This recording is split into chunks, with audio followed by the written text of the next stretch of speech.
Армысыздар, қымбатты көрермен. Құқық қорғау органдарында қылмыскерлерді іздеуге және қылмысты тергеуге байланысты маңызды лауазымдар бар. Олардың қатарына жедел уәкілдер, тергеушілер, сондай-ақ анықтаушылар да бар. Біз бүгін арнайы шығарылымда дәл осы анықтаушы қызметінің жұмыс ерекшелігі туралы тақырыпты негізгі алып отырмыз. Олай болса таныс болыңыздар. Бүгінгі шығарылымның спикері Шымкент қаласы полиция департаменті анықтау басқармасы бастығының орынбасары полиция подполковнигі Исфандияр Төлегенұлы. Сәлеметсіз ба? Жалпы көрермендеріміз үшін түсінікті болсын, алғашқы сауалды тергеушілер мен анықтаушылардың жалпы жұмыс ерекшеліктері, айырмашылықтары немесе бір-бірімен байланысатын тұстар туралы айтып беруіңізден бастасақ. Тергеу саласы ауыр және аса ауыр қылмыстар тергейтін болса, анықтау саласы онша ауыр емес және ауырлығы орташа қылмыстар тергейді. Және 2014 жылғы қылмыстық процесстік заңнамасына өзгерістер енгізуіне байланысты әкімшілік құқық бұзушылық туралы кодексінің кейбір баптары теріс қылыққа өзгеріп, Қазақстан Республикасы қылмыстық процесстік кодексінің бабына енгізілген болатын. Ол теріс қылықтар, яғни 77 баптан тұрады. 77 бап. Сонымен қоса жалпы 186 бапты біз қараймыз анықтау саласы. Соның 77-сі теріс қылықтар болып есептелінеді.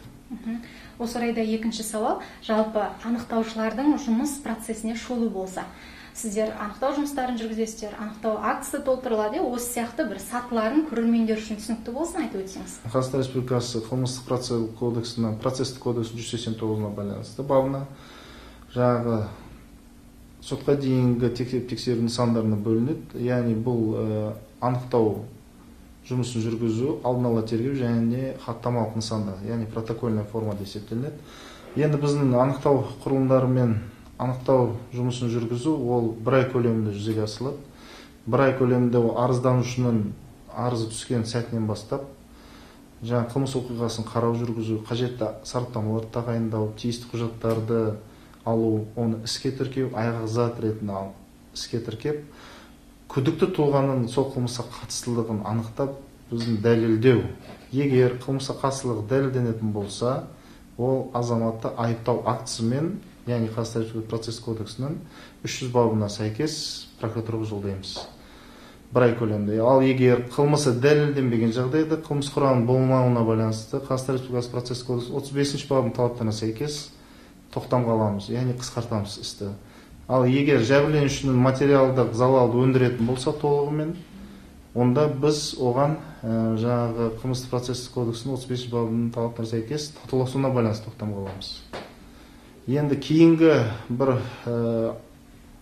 бап, ол 190-шы бап, яғни сотқа дейінгі жеделдетілген өндіріспен аяқтау. Яғни бұл жерде күдікті тұлғаның өзінің кінәсін мойындаса, одан кейін материалдық залалмен келіссе, біз оны жаңағы жеделдетілген өндіріспен аяқтаймыз. Яғни 15 тәулікте біз сотқа жолдаймыз ол азаматты. Кейінгі нысан бұл теріс қылықтар тергеу, яғни хаттамалық нысанды істерді бітіру. Теріс қылықтар негізінде күдікті тұлғаның тұлғадан жауап алған уақытынан бастап 10 тәулік, ал жауап алған болса, кінәсі дәлелденіп не қылатын болса, онда 1 тәуліктің ішінде біз жолдауымыз қажет сотқа тікелей. Ол хаттамамен жолданады. Одан кейінгі процестік келісім деген түсінік бар. Процестік келісім ол күдікті тұлғамен және прокуратураның қызметкерлерімен біз 3 тарапты келісімге отырамыз. Яғни күдікті тұлға келтірілген материалдық залалмен келіседі. Сөйтіп оған сот тарапынан қолданылатын жаңағы айыппұлмен келісу қажет. Одан кейін бұйрықтық тәртіп деген бар. Бұйрық тәртіп бұл біздің тікелей жаңағы сотқа түсіру арқылы айыптау жаңағы хаттамасын шығарамыз бұйрық тәртіпте. Сол тәртіппен сотқа жолдаймыз. Осы нысандарға байланысты анықтау саласы алдын ала тергеу амалдарын жүргізеді. Түсінікті.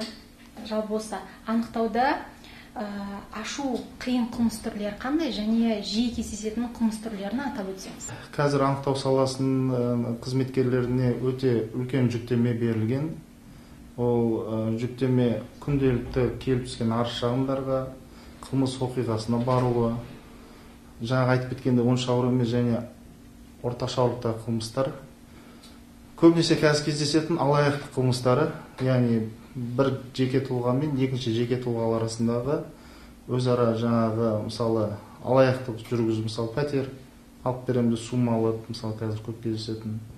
Одан кейін жаңағы қалт ауырлықтары, яғни ұялы телефондарды ұрланады. Дене жарақатын салу орта дәрежедегі, жеңіл дәрежедегі дене жарақаттарды салу, осының бәрін тергеу амалдан жүргізу анықтау саласына тиесілі. 2020 жылдың жалпы осы 10 айында қанша қылмыстық іс анықтаушылардың өндірісінде болды? Оның ішінде аяқталған қылмыстардың үлесі мен сотқа жіберілгендердің саны қанша?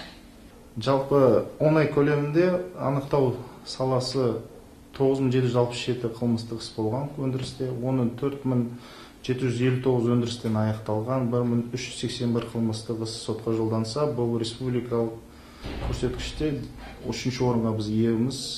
Жалпы әрбір анықтаушыға 148 қылмыстық істен тиесілі, яғни бір анықтаушыға 10 ай көлемінде 148 істен тиесілі.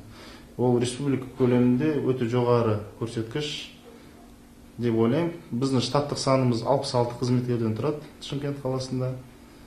Оның ішінде жаңағы анықтау басқармасы, осы полиция департаментінің ғимаратында орналасқан, одан кейінгі 4 аудандық полиция басқармаларының анықтау бөлімдері. Жалпы осындай штаттық құрылым. Құрылым, иә. Бізді тамашалап отқан жастардың назарына жалпы анықтаушының бойында қандай қарым-қабілет болу керек, бір атап өтсеңіз? Негізінде біз қылмыстық қудалау органы болғандықтан табандылықты талап етеді бұл жұмыс. Одан кейін ұқыптылықты, одан кейін адам тағдырын шешкендіктен бұған адал көзқараспен және де принцип таныта отырып жұмыс жасайтын қызмет. Яғни ақ-қарасын шығаратын, яғни белгілі бір тұлғаның құқық бұзушылық жасасын, қылмыс жасап қойған тұлғаның ақ-қарасы, яғни әділдік шешім қабылдау. Сол тағдырды анықтау, мысалы дәрігерлер адам денсаулығына көңіл бөліп, денсаулығының өмірін алып қалатын болсақ, біз тағдырына нүктені сот, конечно, қояды, бірақ біз сотқа дейіннің оның аң-қанығын анықтап, қылмысқа кінәлі ма, кінәлі еместігін анықтауымыз ол біздің құзыретімізде. Әдемі түсінік болды деп ойлаймын. Осы орайда айта өтсеңіз, жалпы кәсіби маман ретінде жұмысқа қаншалықты сыни көзқараспен бағам жасайсыз? Ол әрине жұмыс көрсеткішін арттыру, нәтижелерді арттыру мақсатында. Саралау жүргіземіз өзімізше. Енді қай жағын біз мысалы үлгермей жатырмыз, болмаса қай жағына көңіл аудару керек, ол әрине әр өзіміздің ой түйісімізге түйіп, оны біз қарамауымыз да қызметкерлерге, аудандық басқармалар жағына анықтау бөлімдеріне жеткізуді аса көңіл бөлеміз. Және де ал енді олардың қызметін, жұмысын бағалау, ол әрине дұрыс, әр 90-да біз жұмысын бағалаймыз. Өзін жақсы көрсеткіштен, жақсы жақтан көрсеткен қызметкерлерді марапаттауға ұсынамыз. Енді жалпы бір зерделеу, талдау жұмыстарын жүргіземіз, иә. Жаңа жоғарыда бір сөзіңізде айтып өттіңіз ғой, жиі кездесетін қылмыстардың бірі алаяқтық. Осы орайда көрермендерге алаяқтардың арбауынан сақтану мақсатында бір профилактика жөнінде бір айтып өтсеңіз, қандай жағдайларды ескеру керек? Бір өмірден айтып кететін жағдай, бұл дүние деген өздігінен ешқашан пайда болмайды. Дүниені адам деген терімен өзі табу керек деп ойлаймын. Ал жеңіл жолмен пайда табу, ол әрине алаяқтыққа жағдай жасалынатын нәрсе, дүние бұл. Сол себептен мен көрермендерге айтатыным, әрқашанда қызмет етсең жемісін көресің дейді. Өздеріңіз қызмет етіп, өз істеріңізде адал болсаңыздар, және де оңай жолмен пайда табу көздемесеңіздер, бұл алаяқтардың арбауына түспейді деп ойлаймын, азаматтар. Жауабыңызға үлкен рахмет. Бүгінгі арнайы сұхбат үшін уақыт бөлгеніңізге алғыс айтамыз.